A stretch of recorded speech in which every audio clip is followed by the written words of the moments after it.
Paulo apela para as experiências dos Gálatas. Chegamos ao capítulo 3 da Epístola aos Gálatas, que diz assim, já começa assim: ó Gálatas insensatos, quem vos fascinou a vós outros, antes cujos olhos foi Jesus Cristo exposto como crucificado?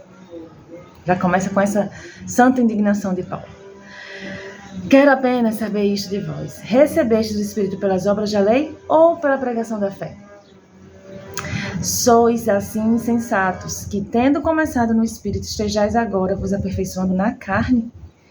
Terá sido em vão que tantas coisas sofrestes? Se na verdade foram em vão. Aquele, pois, que vos concede o Espírito e que opera milagres entre vós, porventura o faz pelas obras da lei ou pela pregação da fé?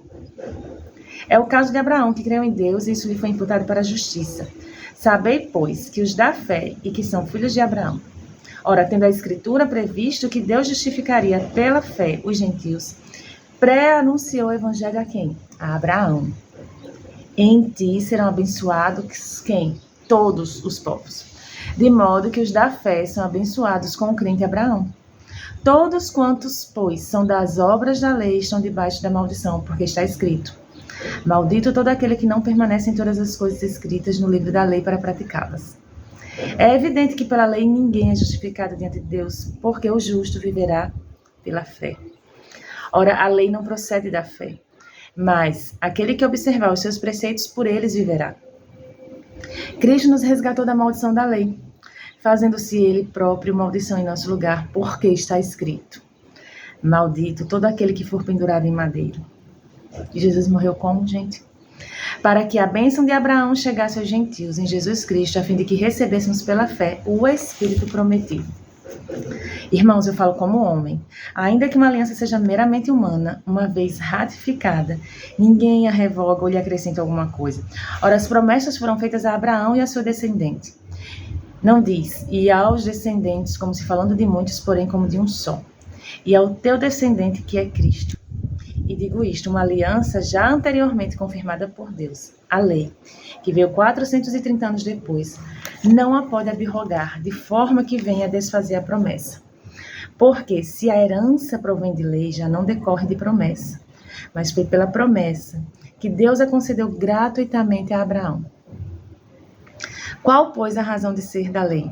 Foi adicionada por causa das transgressões, até que viesse o descendente a quem se fez a promessa. E foi promulgada por meio de anjos, pela mão de um mediador. Ora, o mediador não é de um, mas Deus é um. É porventura a lei contrária às promessas de Deus? De modo nenhum.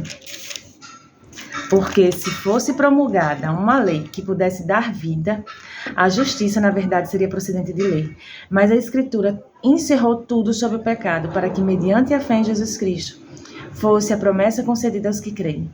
Mas antes que viesse a fé, estávamos sob a tutela da lei e nela encerrados para essa fé que de futuro haveria de revelar-se. De maneira que a lei nos serviu de aio para nos conduzir a Cristo, a fim de que fôssemos justificados por fé. Mas, tendo vindo a fé, já não permanecemos subordinados ao aio, pois todos vós sois filhos de Deus mediante a fé em Cristo Jesus, porque todos quantos fostes batizados em Cristo, de Cristo vos revestistes.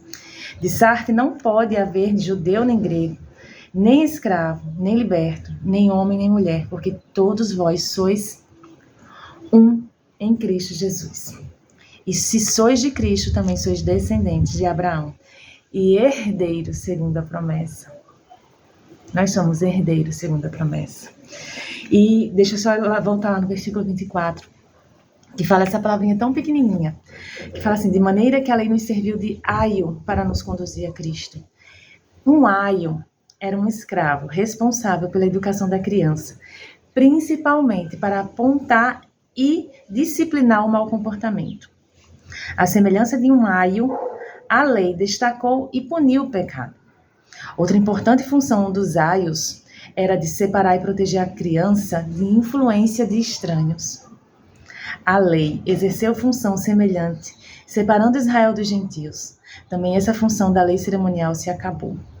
Então, como temos as leis, né? As leis nos protegem, nos guarda, nos separa e nos preparou, né? Nos conduziu para Jesus. Assim como hoje em dia a gente vê a lei de trânsito, ela protege o quê? Ela protege o pedestre, ela protege o motorista.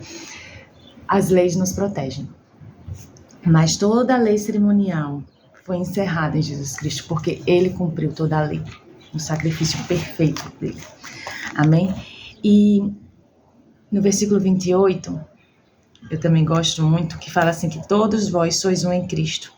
A parede de separação entre judeu e gentil é removida para os que estão unidos a Cristo. Todos em Cristo são semente de Abraão. De fato, nenhuma das diferenças entre os seres humanos... Vamos lá, preste atenção. Nenhuma das diferenças entre os seres humanos confere vantagens no que se refere à salvação. Nenhuma diferença entre os seres humanos, nenhuma diferença entre os seres humanos refere vantagem no que se refere à salvação. Paulo não elimina tais distinções como a diferença entre homem e mulher, judeus e gregos, judeus e gentios, mas mostra que elas não conferem status preferencial em termos de nossa união com Cristo. Até o retorno de Cristo, a ordem estabelecida na criação permanece e a ordem na igreja leva isso em conta.